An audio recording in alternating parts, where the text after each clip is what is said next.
So Scott Robertson a few days ago announced the All Black squad for 2025, and in this video I'm going to be looking at Super Rugby form and statistics and putting together a 15-man side based off who were the best players in those positions. Now that does mean that unfortunately Geordie Barrett does miss out as he was playing in the URC, and I have decided to exclude Amoni Narawa and Christian Leo Willie, seeing as they're just regarded as injury cover for the All Blacks, which I do think is pretty brutal indeed, but we will jump straight into it. The form front row based off Super Rugby Pacific, I've gone number 1 to Mighty Williams. Now I do also think Ollie Norris had a sensational Super Rugby Pacific. He did more than enough to make his way into the All Black squad, but the thing that separated him from Mighty Williams, I believe, is Williams' try count. He's got 5 so far. He's won some massive penalties and scrums throughout this year, so I do believe, based off current form, you'd say that Mighty Williams is the number 1 loose-head prop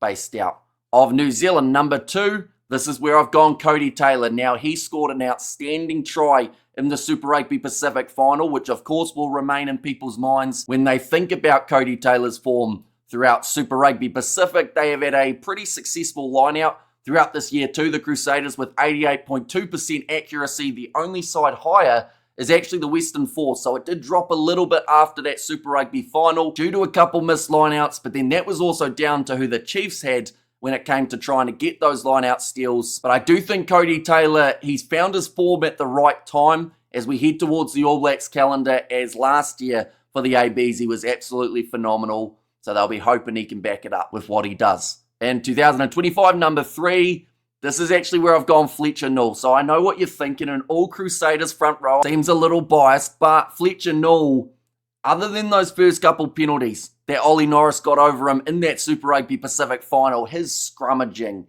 is just insane. He also is quite the workhorse. I don't think people appreciate how much Fletcher Null does out on the field. He's 31st in the overall standings for Super Rugby Pacific when it comes to the amount of tackles he's made. And we've got to remember, that man was out for a few weeks with an injury. So the fact that he is still 31st, even with his injuries, I do find that incredibly impressive. There was also one line break, and someone will remember who this was up against. It may have been the Chiefs, but I could be wrong. But there was a line break, and there was no one back there to cover. It was a runaway try, and the man who made the last-ditch tackle attempt, it was Fletcher Null. Now, he did miss it, unfortunately, but he wasn't expected to catch whoever it was running through. It's going to really annoy me that I can't think of it. So do let me know if you know the try I'm talking about and who it was Fletcher Null was trying to tackle. But I'd still have him in there, and I do think if you're looking at the best form team, this Crusaders front row have really performed throughout this year, and I wouldn't be surprised if Scott Robertson finds a way of keeping those 3 together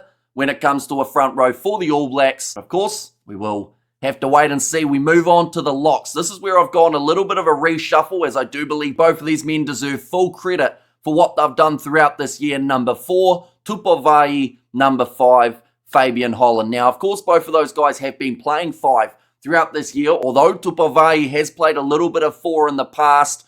Both men individually have been sensational. I don't think it's a combination the All Blacks would actually use, but of course, this is just the form team of Super Rugby. Tupovai, he's won 55 lineouts throughout this year. He also managed to make 21 tackles in the Super Rugby Pacific final, and even on the losing team, he did look like one of the standouts throughout the whole matchup. Fabian Holland, he's made 204 tackles throughout this season, which becomes even more impressive when you realise how high up he is in the rankings, even when the Highlanders were knocked out of the competition relatively early. He's had 7 line-out steals, which I think could be absolutely massive for the All Blacks. Definitely up against the French, who have gone with some relatively tall locks in their own right. So I do think having a Holland somewhere in a starting 15 could be massive. Same with Tupovai as well. But those are the 2 form locks, I feel, from Super Rugby Pacific. Of course, if we were going more specific, you'd have to say for what he was able to do throughout the Super Rugby playoff matches, Scott Barrett definitely did impress a lot of people. He was making a lot of tackles, putting in the hard hits, and also just seemed to hold that 4-pack of the Crusaders together as well. But moving on to the loose forward trio. Now, just like last year, I'm going a little bit reshuffly here for these positions because, once again, I feel all 3 of these players deserve their flowers for what they've been able to do throughout this season. So number 6, I've gone Wallace Satiti, a position that he actually won Breakout Player of the Year from. Now, this is not my prediction of where I think he will be playing for the All Blacks. I do think that they might consider him as a number 6, but there's also a chance he gets some opportunity in that number 8 jersey. But the stats that impressed me the most for Wallace Satiti throughout Super Rugby Pacific were his carries per minute. He's sitting second in the overall competition. And then when it comes to meters made per 80 minutes of playing, he is sitting 6th. So even though he had his injury that kept him out for a majority of the early stages of Super Rugby Pacific, he's come back strong at the end.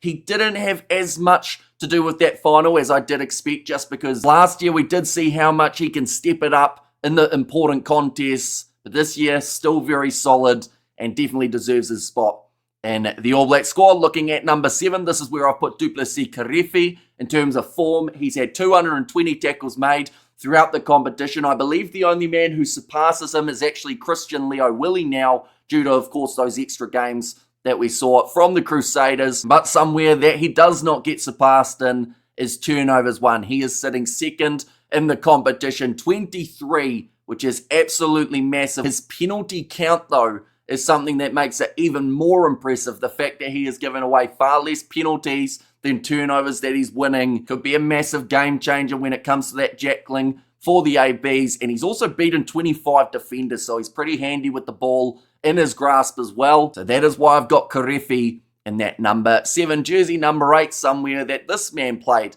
throughout the season last year for the All Blacks. It is Ardie Savea, 19 turnovers won throughout this season. He is a phenomenal player. He's got great leadership. He scores tries, as well as really just offers you so much when it comes to defense and attack. What he's been able to do for Moana Pacifica throughout this year, he had to be in my form Super Rugby 15 somewhere. So number 8 is exactly where Ardie Savea finds himself in the side. But I do just want to reiterate, this is not what I would go with in the French series. I think we're actually a little bit closer to seeing maybe the Savea transition back to 7. But of course, we will have to wait and see what the coach and selectors decide. Moving on to the backline now. In this form, Super Rugby 15, number 9, I've gone with Cam Roigard. Now, of course, Cortez Ratama made it further in the competition than Cam Roigard. Ratama having some great statistics for himself. 11 try assists was one that really stood out in terms of those big numbers. But Roigard, in his shortened season, managed to get 12 try assists for himself. He also had 7 tries, 37 defenders beaten, and 11 clean breaks, all from that number 9 jersey. He's a phenomenal player. We saw what kind of impact he can have in an All Blacks kit when he came back from injury last year, and I do think he's once again going to have a massive impact for what the All Blacks do throughout 2025. He just seems to have that ability of sniping around the side of the breakdown, linking up well with the rest of the backs. The man at number 10, I'm not sure whether or not this is actually a combination that they will go with too often, but I do think there is a little bit of a chance that we see it a few times, and that is Damian McKenzie. Now, after that Super Rugby Pacific final, some people were saying they wouldn't even select Damian in their All Black squad, but when you look through at the rest of his season, it's pretty obvious why he is there. He's had the most points out of any player in the competition with 209. Just to put that into comparison, the man in second, Beauden Barrett, has 112. He's beaten 64 defenders throughout this season and can offer a lot when it comes to that attacking from 10.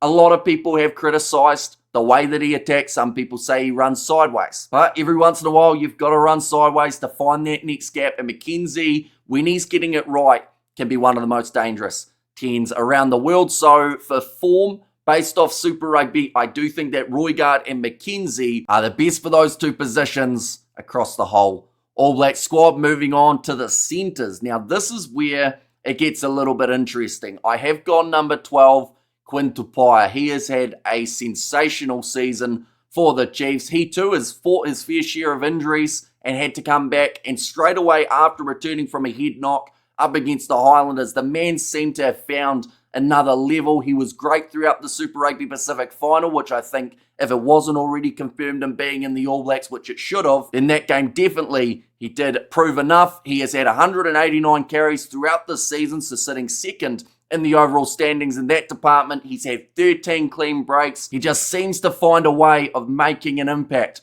for this Chiefs side. Now, of course, Jordie Barrett has been doing extremely well at Leinster, but because of him playing up against different opposition, of course, for a lot of these guys, it's easy to compare them because they've played each other. Jordie Barrett, we know that the URC has some top players and has played at a high level, but comparatively to Super Rugby, it's very hard to say whether or not had Jordie Barrett played the way that he did for Leinster, he would have played better than Tupaia for this year. One thing that Jordie Barrett, of course, does offer more, though, is that kicking, and perhaps the All Blacks will look to use that throughout their season coming up. But number 13, I've gone with Billy Proctor. Now, the reason I've selected him is he has had 38 defenders beaten, and he is also sitting number 1 for defenders beaten per 80 minutes. That is a stat that I'm sure some of you are sick of hearing me talk about, but it is just such an incredible one when you consider some of the other players in Super Rugby who have been beating defenders for fun. And the fact that Proctor sits number 1, I think bodes very well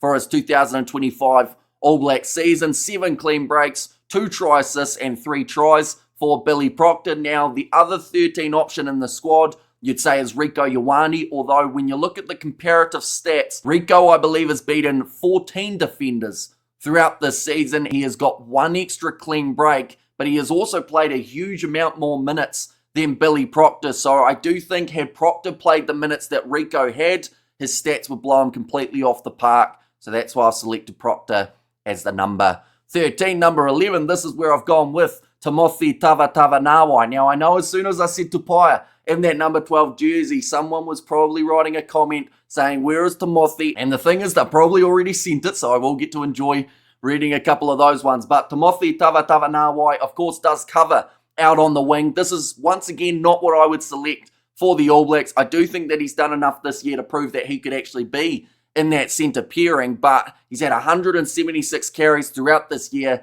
78 defenders beaten, which the more I say it, the more I just find it unbelievable. Definitely because of the fact that had his Highlanders made it further in the comp, we could have potentially seen him beat 100 defenders throughout a year, which is absolutely insane. 26 turnovers won. The man gets over the ball and you just can't move him. And I do think that based off form, in terms of the wingers available in that All Black side, definitely on that left wing side, such as a Caleb Clark, I think that Timothy Tavatavanawai, night and day, has been the stronger out of the 2 players, although I do also think Caleb Clark, given some minutes in the All Blacks environment, could actually do quite well for this year too. Out on the right wing, this is where I did initially have Moni Narawa, but because of the fact that he is considered as injury cover rather than being in the squad, which first of all I think is ridiculous, that man has done more than enough to prove that he should be in the All Black squad. But the other thing with that is they initially said they were doing a 35-man squad, which they kind of have.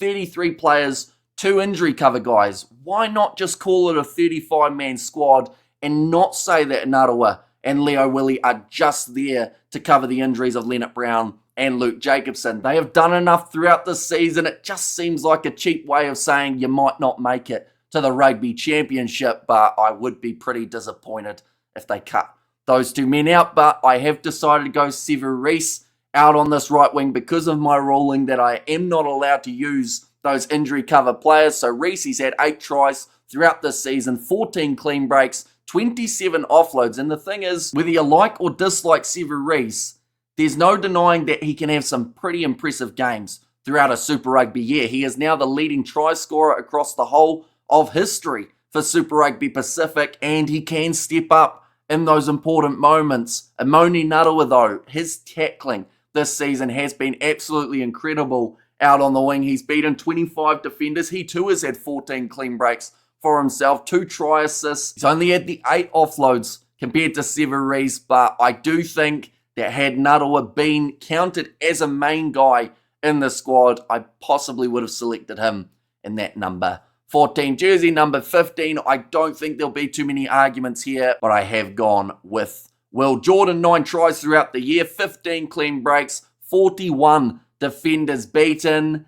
He did have a very important role to play in that Super Rugby Pacific final. Maybe it was a bit shaky in that first half where both sides were just trying to find their feet, But the Chiefs, they changed their tactic. In the last maybe 10 or 15 minutes, they went with a lot more kicking throughout that period of time. And guess who was under as many of them as he could? It was Will Jordan, taking them safely under the high ball. And I feel like that was really the telling sign that the Chiefs had run out of tactics for how to break through this Crusaders defense, which they were able to break through twice up till that point. But it seemed like as soon as the aerial battle started, Will Jordan got stronger. I do think Scott Robertson will have him as his main 15 for this year, although Ruben Love still in the side, and he had a pretty decent finish to his Hurricanes season. But Will Jordan, he just seems to be a level above when he's playing well, and he often does step it up again when he finds himself in the black jersey. But nonetheless, ladies and gents, that is my All Blacks Form 15